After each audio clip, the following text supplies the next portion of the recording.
Live, and as the scriptwriter of such TV series as The Young Ones, Filthy Rich and Cat Flap. At this point, I ought to say that there is a great deal to be respected about Mrs. Thatch. No, she has a bad side, but she has a good side, and I think it's important that we should show her good side, because she's a strong woman. She keeps her word. She never lies. Last general election, she said she would not touch the National Health Service. She kept her word. When she had a hand operation done, she did it in a private hospital. Ben Elton, when you do sketches like that about Mrs. Thatcher, do you think sometimes your comedy stops becoming just comedy and personal dislike perhaps starts to take over?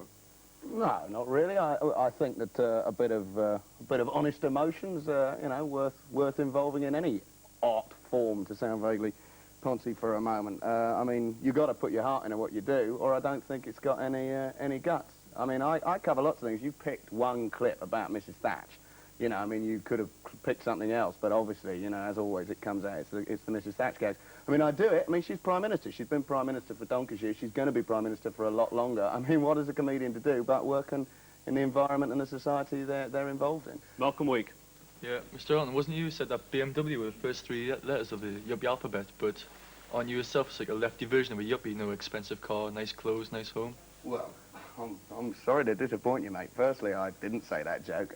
It's certainly not up to my standard. Honest, it's not one of mine. I don't claim material that I don't do. Incidentally, I co-wrote The Young Ones and co-wrote Blackadder. Didn't write it myself. Do you want to come back in? Well, yeah, what? And no, to finish on that, supposing I had written that joke. Also, I don't have an expensive car. I can't drive. So research department blown a bit there, I'm afraid. No, I don't bother to categorise people to that extent, including myself. I don't use the term yuppie much. It's an estate agent's term. When they're wondering who they're going to flog houses to, they wonder what social group they're in. It doesn't concern me over much. I make a good living. I'm pleased to do so. I wish more people did make a good living.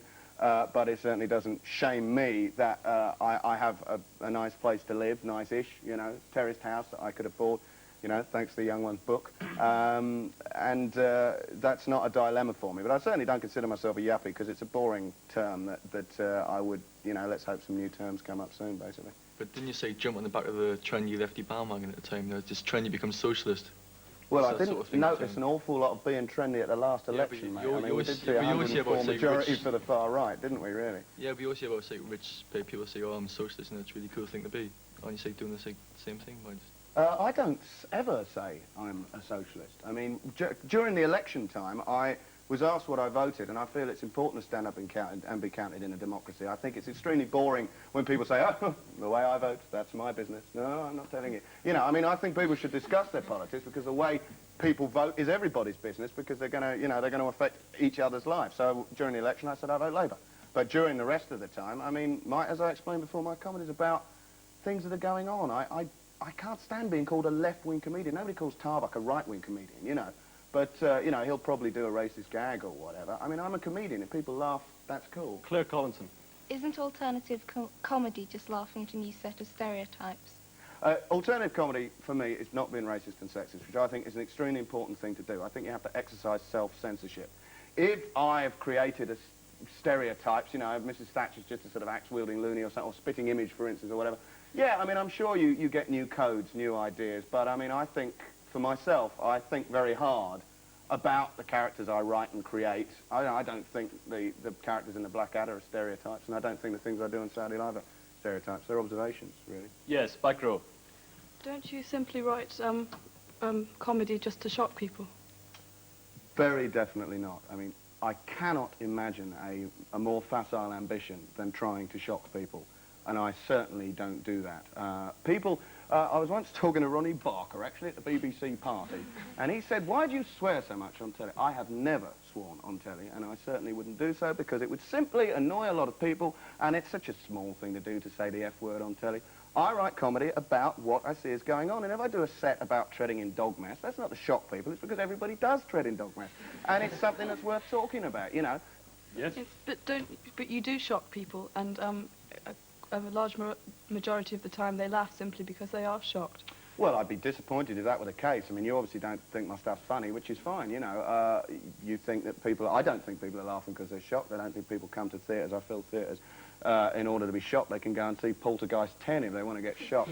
I mean, I find certain things shocking, and people don't sympathise with the things that I find shocking. I find the fact that, as I said once before, a TV comedian can go on telly and tear women's dresses off in mid-evening and chase them around a park. And as I've said before, we live in a society where women don't feel safe to walk in parks anymore. That is very shocking to me, considerably more shocking than me doing a set about going to the toilet. Matthew Hodgman. One of the things that's often incorporated in your writing, as well as a modern element, is a very traditional sense of slapstick, which Yeah. part of the shock thing that I think people say is that when you see someone being hit with a hammer, it's visually shocking. Do you regard people like Buster Keaton as that as very funny personally? Oh, immensely so. I mean, good physical comedy is a wonderful, wonderful thing. I mean, I tend to work more verbally as a stand-up comic. But when you work with great physical comics, like, say, Rick and Aid in The Young Ones, the way they can, they can really do the physical stuff. I adore it. There's room for so many areas of comedy. I mean, I can write, I think, some visual gags. It's not really my forte. I enjoy the words more because you can deal in ideas with words. It's right. It's quite difficult to deal in ideas with visual comedy, although you can do it. Keaton was one of the people that did it, but those arts are few and far between. Yes. In your programme Saturday Live, you make jokes at the expense of the stereotypical Greek person. Could you explain the difference between making jokes at his expense and making jokes at the expense of, say, a coloured person?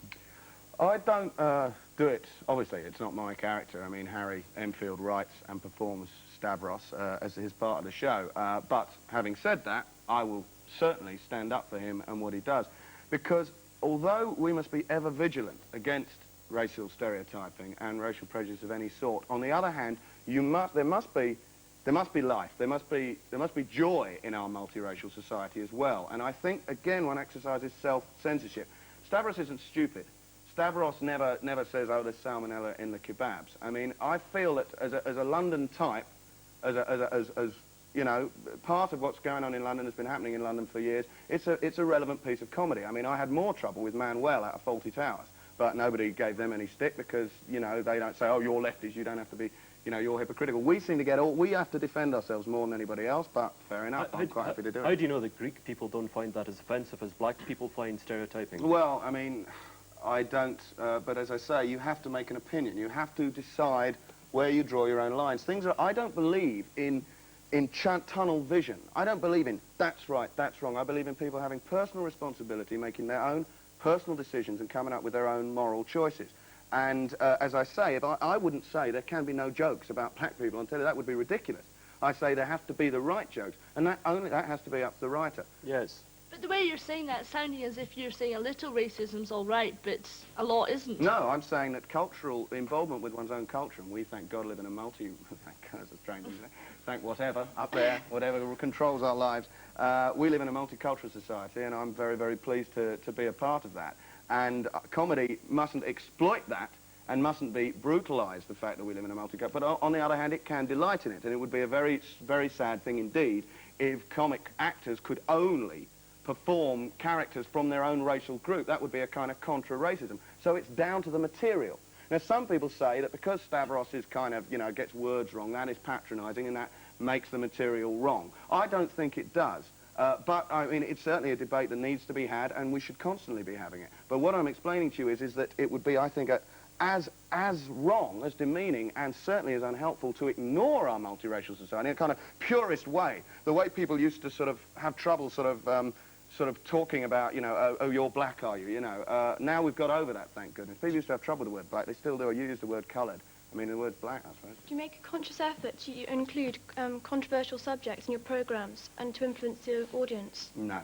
I think it would be extremely patronising to do that. I don't see my job as preaching or lecturing in any way. My job is to try and be funny. Some people think I am, some people think I'm not, and that's their choice.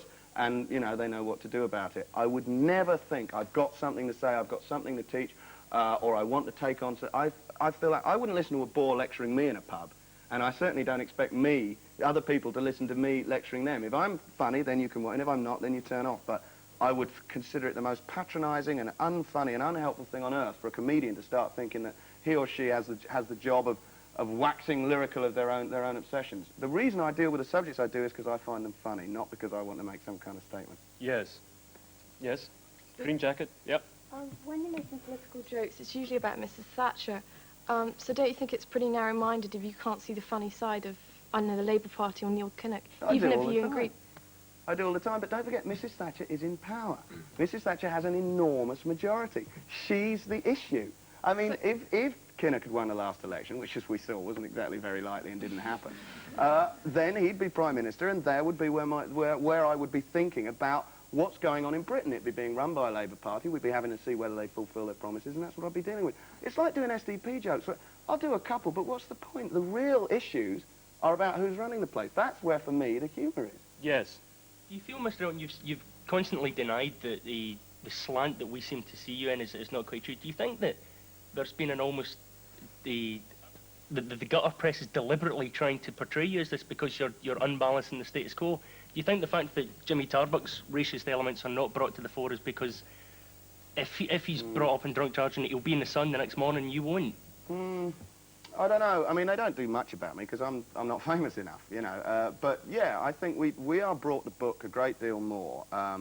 People say, "Oh, lefty, are you? I notice you're wearing a suit. Whew.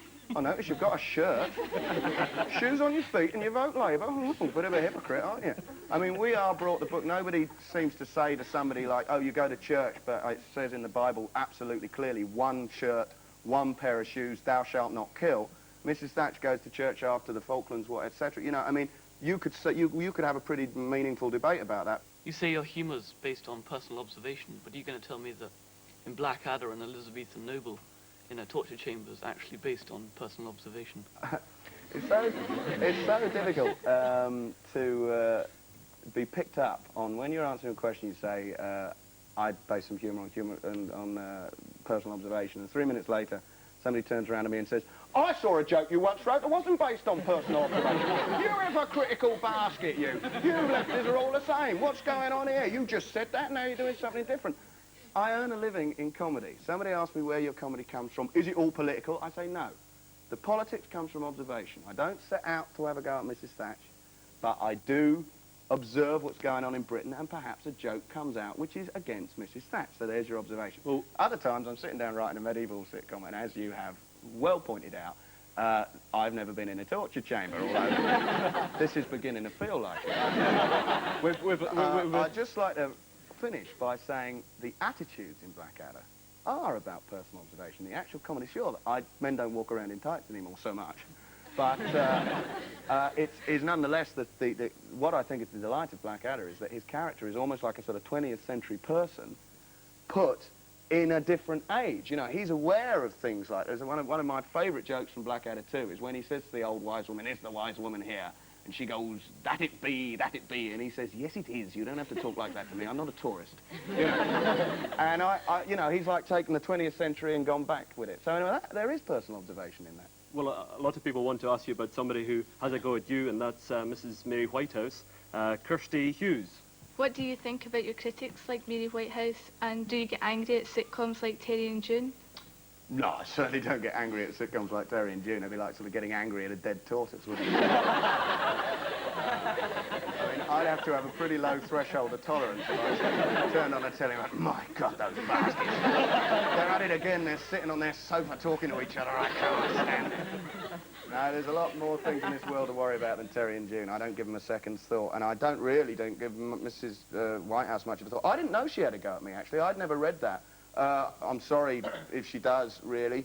I mean, I'm not quite as aware of the amount of criticism I seem to get as you lot are. I'm certainly getting fairly paranoid here. I may not do any more work after this. Yes, the second back row. How do you see the future of British comedy? Do you think Terry and June have a place alongside alternative comedy still? Considering Terry and June draw 11 million viewers, then clearly they have. And I'd be lucky to get 3 on the young ones or whatever. I don't look at the future in that way. I mean, this kind of discussion is quite difficult because you're being asked to formulate opinions on things which are instinctive.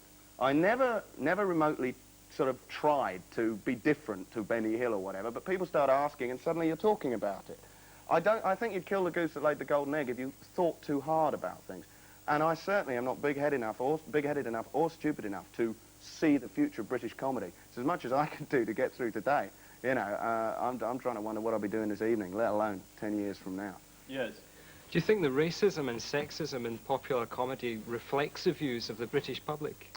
I think it does partly reflect and it does partly create. This is why you can't say, as say the Sun or the News of the World would say, that we get 6 million papers sold, so it must be all right, because, you know, I mean, not remotely saying that the Sun or the News of the World are Nazis, but Hitler got a lot of votes, and I don't think anyone would say that that was all right. There are things in all of us which are exploitable, which are dangerous. We all have the seeds of racism in us. We all have the seeds of sexism, the seeds of brutality. That's why perfectly reasonable people go and see Rambo films. We can be worked on. We can be exploited. And I can be too. I can watch Dirty Harry and get off on Clint, you know? We're all a part of this problem. And that's why, as I kept going back to it, it's about personal censorship. One has to concentrate on oneself and try not to be influenced and try not to be drawn in. I think that it's no proof that they are all right to be sexist, but certainly the argument that people seem to want it is something that has to be dealt with very, very seriously. I feel, personally, pornography is a good example. There was a time when it wasn't allowed, and people really got off on sort of cheesecake porn, but then the barrier got broken down a bit, and they began to see tits. And then suddenly it's split beaver poses or whatever. And I think there is a moral ground there. I think there should be censorship of that type. I think it should come more from women than from men. But you can exploit. I mean, if I saw a dirty man, if I was on my own in a train, and there was a dirty mag there, I'd look at it. Of course I would. There's not anybody in this who wouldn't. Most of the women would too. You can be drawn in. And so I feel that we all have to be vigilant, and I think we have to stand up and be counted. Front row with the Sun T-shirt. Most sitcom comedies nowadays project the image that the majority of the population are middle class. Why do you think they do this? Well, we did a scene in The Young Ones where Aid's character Vivian had a pretty heavy-duty go at the good life, you know, they're perpetuating the myth that everybody in Britain is a lovable middle-class eccentric.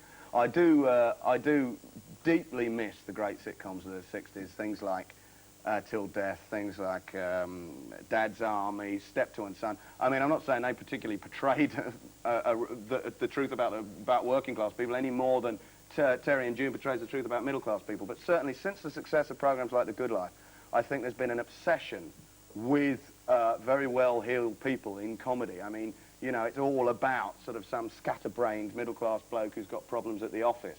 And yeah, I'd love to see a much wider variety of subject matter in sitcom. Yes. Where do you see your sort of comedy going in the future? I mean, do you think that you're going to develop into a sort of Terry and June style and we'll all go with it, and then there'll be a new generation who are going to take over We'll all go with it. I wasn't aware I had a single fan in the audience. You don't want my saying so.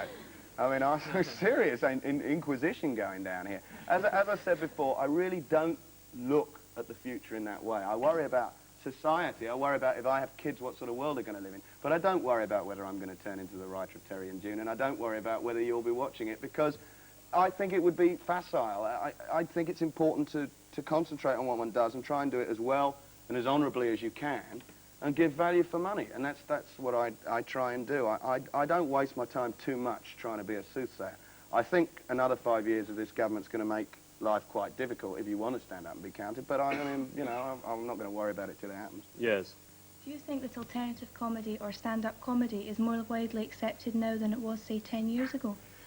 Well, yeah, that's a good point, because most people think alternative comedy started in 1981. I don't think there's ever been any alternative comedy. I think there's always been good comedy and bad comedy, comedy people like. For me, my greatest hero in my youth was Eric Morecambe. I thought he was a genius. I still do. And if ever there was an alternative comedian, it's him. Because anybody who can get a laugh the 60th time going, Arsenal, is a great man. I mean, you won't remember, but I remember. And I don't categorise, and I don't think the boundaries are getting pushed back. I don't think they're being drawn in. I think I live in much the same comedic environment that was around before. Categories don't bother me, but I don't think about them. And I certainly don't sit around thinking, well, I'm an alternative comedian. Tarbuck isn't an alternative. It doesn't worry me. I think I don't like the act. He does maybe, but that's just an opinion, you know? Yes. Why were none of the young ones female? Well, I mean, that's a very good question. And I mean, I'm extremely sorry to say that with Blackadder III, there's even less women's parts. It's with the young ones, I think there was a legitimate excuse. They were based on 4 characters that the boys were doing in clubs anyway. It was a sort of ready-formed gang, and I think it would have been tokenism and probably funny to try and graft something onto that. I think that would have been patronising, actually. You know, it would have stood out a mile, I reckon, because the gang was there, and it was so working that we went with it. Now, I'm very proud of some of the things I've done. I think that Richard and I did a nice character for Miranda to play in the last series of Blackadder. She was an utter genius and transformed it. But to widen your question, it is extremely a sad thing that there aren't that many really strong roles for women in comedy, although there are some. I try and redress it. Women writers are trying to redress it. I will admit to you that I find it more difficult to write comedy for female characters than I do for men. I try very hard, and I do it, and sometimes it works. I think it worked in Blackadder too. I think it worked in Happy Families. But, you know, you do write partly from within, and I'm a man, and it's, you know, I work hard at it, and I worry about it, as you clearly do. And what more can you say? Yes. You implied earlier that criticism and debate are a healthy thing. Do you find criticism towards you useful to help you? Yeah, I wish sometimes it was more, in a way, more thought out. I don't, as I say, I said that thing about got a shirt, oh, so you're still a lefty, are you? I mean, I don't like answering questions about things that I know I'm not, about preconceptions that some journo has produced and somebody's read and somebody's believed. But yes, I mean, I'm prepared to take any brickbat that is hurled at me because I'm aware that I hurl brickbats back. And of course, you know, if I am critical in my Daily Mirror column or whatever, you know, I'll take it, what comes back at me. But it is difficult that everybody begins to think of you as something. There's two ways of viewing people. They either view you as a stereotype that's been constructed by somebody else, or it's quite difficult sometimes with people who really like my stuff, because they've got an idea of what they want you to be, and then you drop it. You're caught with your trousers down. You're not what they wanted you to be. They say, so I have it all. The people really, I love that set, but oh, then you did that one sentence, and for me, that, you know, spoilt it. It's difficult, and I have to tell you, I am extremely sensitive to it. I mean, it hurts very, very deeply, getting slagged off, and even more so when you think you've been, oh Lord, please don't let me be misunderstood, one of the great songs. But I ain't whining, man. You know, I make a good living. I shout loud. People got a right to shout back at me. I'm not whining about it. I'm sitting here, am I? I'm not doing it again, I'll tell you. Right, we'll take two more questions on this, Matthew. Of all the things that you've written for television, of the young ones, Blackadder, Happy Families, Filthy Rich and Catflap, the one that seemed to attract the most flack was Filthy Rich and Catflap, which I personally thought was by far the funniest. Which do you think of the things which are you happiest with? Well, I wasn't, Filthy I wasn't happy with for a couple of reasons, because we got so much stick, and I mean, waking up that morning was unbelievable. The newspapers were really, I mean, vitriolic. I mean, it was if I'd decapitated the Queen Mother or something. I mean, all it was a comedy show on quite late at night, and the criticism, and of course every critic had been a Young Ones fan for years, which of course they weren't, you know, it's in retrospect. I love the Young Ones, but this is going too far. And people saying it's nothing but toilet gags. I mean, I actually did something which I think is pretty pathetic, but I went back and I counted the toilet gags. I counted the farts in the first episode, and I think there were 7. And there was a lot of other jokes. And maybe that was 7 too many, I don't know. I thought it was very funny. Probably in the long run it maybe got a bit manic. It got a bit out of hand. We should apply more criticism to ourselves, and I try and do that all the time. But I have no favourites. I like Filthy. I love Blackadder because I love working with Richard Curtis, who's an immensely talented writer, and John Lloyd, who produces it. That's wonderful. And well, I mean, I'm lucky. I work with good people. You know, in anything, in Happy Families, in Blackadder, Young Ones, Filthy Rich, good people to work with. You know, it's a joy. I like all my work. I think it's great. I mean, I don't know about you. Yes. You said earlier that you felt it would be patronising to deliberately bring women into the Young Ones. No, graft onto that particular little unit, which was very firmly formed. So do you think the same applies to the way the Labour Party are creating sections for women and for gays and everything? For one split second, I thought we were on the comedy, you know. The Young Ones, now let's get back to the Labour Party for a minute, you know. I mean, it's a big debate. I'd love to sit around and talk all evening about tokenism, about factionalisation. I think it's extremely important to recognise that there are different groups, different types of people, sexually and racially. I think because of the amount of abuse they get from people who try to bash them, they do have to form into groups to defend themselves. Obviously, at that point, there comes a point in which you produce ghettos, political ghettos. That is a problem. Really, that's as far as we can go in a programme like that. That's a real big question you've asked. I mean, that's like the whole issue about how to deal with bringing equality into people's minds in society. Colette Finlay.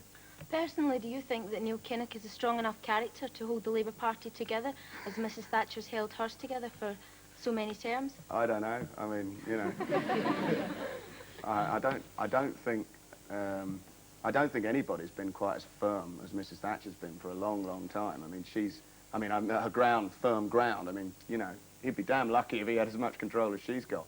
But then again, I mean, they have a very different structure. I mean, the Tory party conferences are kind of Stalinist, you know. I mean, there are set ovations and there are set speeches. There is no debate, so there is no criticism. I mean, if Mrs Thatcher had lost the election, there'd be a knife in a dark corridor one day and suddenly we'd have a new leader.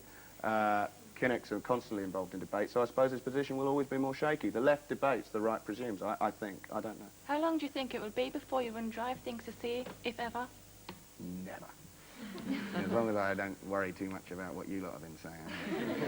I'll never run dry of things to say, because things will never stop happening. The only way I'm going to run dry of things to say is if Big Rag or Big Gorbo go push, because then everybody's going to run dry. Things don't stop happening in the world. Actually, a great gag I saw in the C&D march from historians. University historians demand a continuing supply of history. I thought that was terrific.